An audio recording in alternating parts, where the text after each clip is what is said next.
Okay, so what we're going to see here is the installation of the foam insulation, the polyurethane spray foam insulation that we're going to be using in the attic. We're going to do a little demonstration here on the wall so you can see how it works. And basically it's going to go on a very thin coating, almost paint thick. But you have the combination of these two chemicals coming together in the spray head, and when they hit that wall together, then you're going to see it explode out into the foam insulation 120 times the thickness that it goes on in an application. So let's watch this happen here.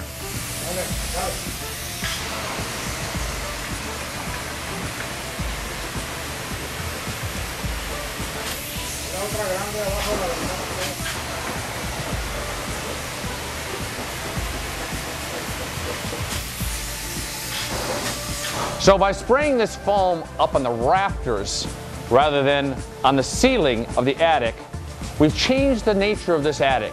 It's no longer what we would call a vented attic, where you have soffit vents and ridge vents and there's circulation of hot air. We're actually created a conditioned volume inside of this attic. And so while most attics in the hot part of the summer, they're going to get up to 130, 140 degrees sometimes in the temperature. The attic of an Mstreet home is always going to be within 3 to 5 degrees of the living area of the home. So if it's 78 degrees in the family room, it's going to be 80 or 81 in the attic rather than 130. This is a piece of that foam insulation that we've sprayed in the attic. And you can see it's a very light and flexible material. It's very aerated. There's two kinds of foam insulation that are often used in these applications. One's called closed cell, the other one's called open cell foam. This is open cell. Basically, it doesn't allow the flow of air through it, but it does allow moisture to flow through it. So if you have a roof leak, you have water getting between the roof decking and the insulation, it'll actually permeate this insulation. Okay, here we are in front of a beautiful Mstreet home with a thermometer.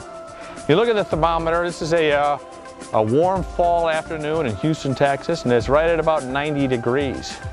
With a 90-degree outside temperature, what do you think the temperature would be in a normal attic?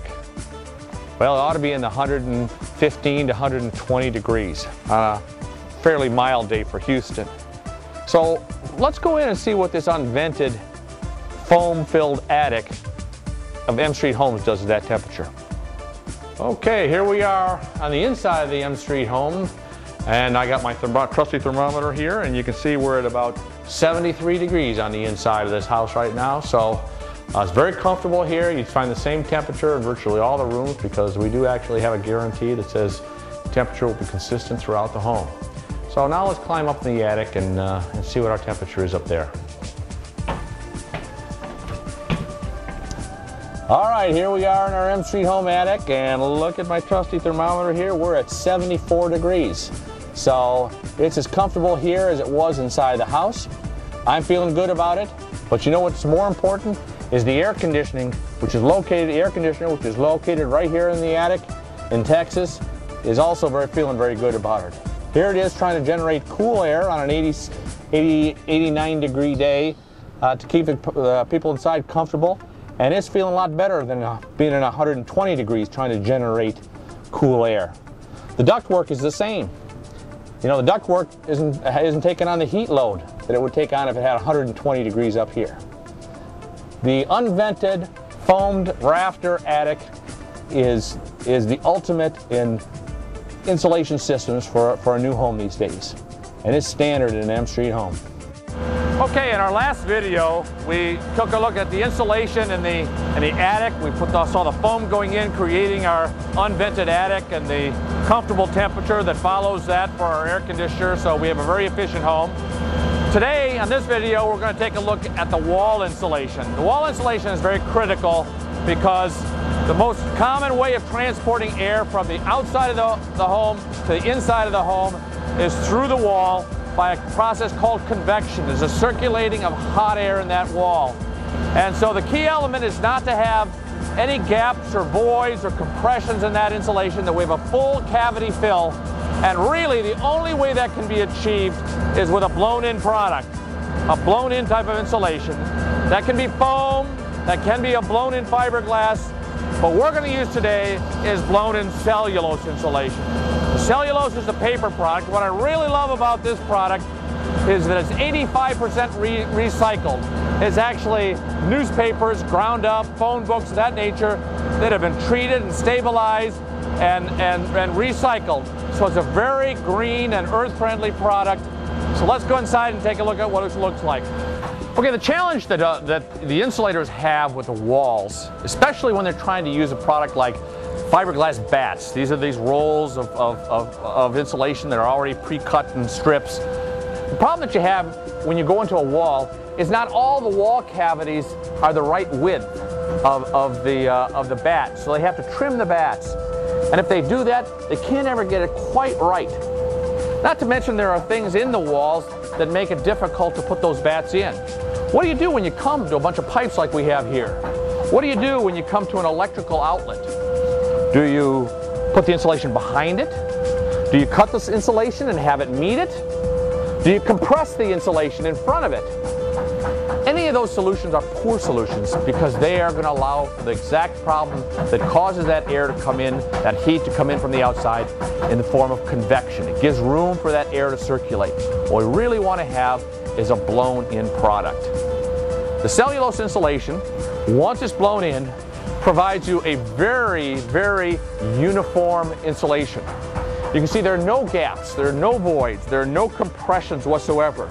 You can see around this electrical box, it's completely formed around it. There's no gaps anywhere. There's wires running through these walls. You wouldn't even know it because the insulation is so effective at going around it. There's pipes in here. It forms completely around those as well. So you get a very homogeneous surface. It's 3 times as dense as fiberglass, so it just isn't going to allow that heat transfer nearly as well as you would with alternative products. You know, the insulation material itself is a very interesting material, and it's one of the reasons that I love this material so much. First of all, the cellulose is ground up newspapers and phone books. It's 85% recycled paper, so it's very earth-friendly material.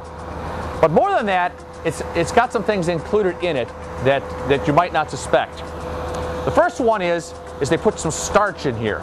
And the reason they put the starch in is after the insulation gets up in the wall and the little bit of moisture that's used to install the insulation has dried out, the material develops a little crust. It's the same kind of starch that you use when you take your shirts to the cleaners and they come back stiff. And by having that in here, it assures that this product will not settle in the wall for the life of the home. The other thing that's included in here is a chemical called borates. It's a very benign chemical. In fact, if you use eye drops, it's the active ingredient in eye drops. And what it's used to do is to make this product flame retardant. You cannot set this stuff on fire. And to demonstrate that, I'm going to take a little bit of this insulation and I'm going to put it in my hand. And then somewhere here I've got a penny. What do I do with that penny? Oh, here it is. And I'm going to put a penny on top of here. And I'm going to put this torch to it. Let me put a little bit more right there. I don't want to burn my hand. I'm going to put a torch on it. And what you can watch is you can see, now this is paper. And you can see it smoldering. You can see it's even charring. You can see this penny actually melting right there. I'm going to dump that into water. And you can see this never caught on fire. And for those of you that were concerned about my hand, I didn't feel any heat on my hand whatsoever because it's such a great insulator. And sure enough, here's what remains of our penny. The borates have another wonderful attribute, and that is it kills bugs. And it doesn't do it because it's a poison, because it's not. It's not harmful to pets or anything of that nature.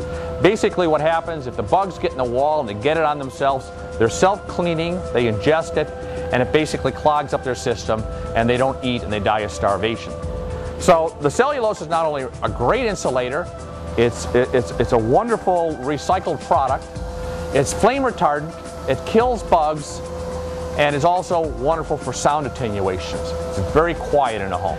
The way the cellulose insulation is installed is they come in with a long hose and they blow it in, much like you'd see other types of blown attic insulation. And they have a hose, and at the end of the hose is a small misting nozzle. And it's going to get the cellulose insulation slightly damp. This allows it to be thrust into that wall with some velocity, and it's also going to ensure that it sticks.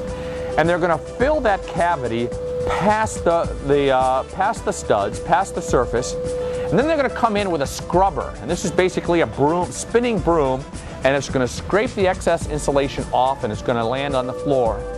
And then there's another guy that comes along with a vacuum. He's going to vacuum it up. It's going to go back into the system, and it's recycled again. So it's a very, very efficient use of paper, and it has long endurance to it, a lot of durability. It's going to be there for the life of the home. If you have any more questions about Mstreet Homes, feel free to contact us at the number on the screen, or go to the Contact Us tab at the website and send us an email, and we'll respond as quickly as possible to any questions you might have. Thanks again.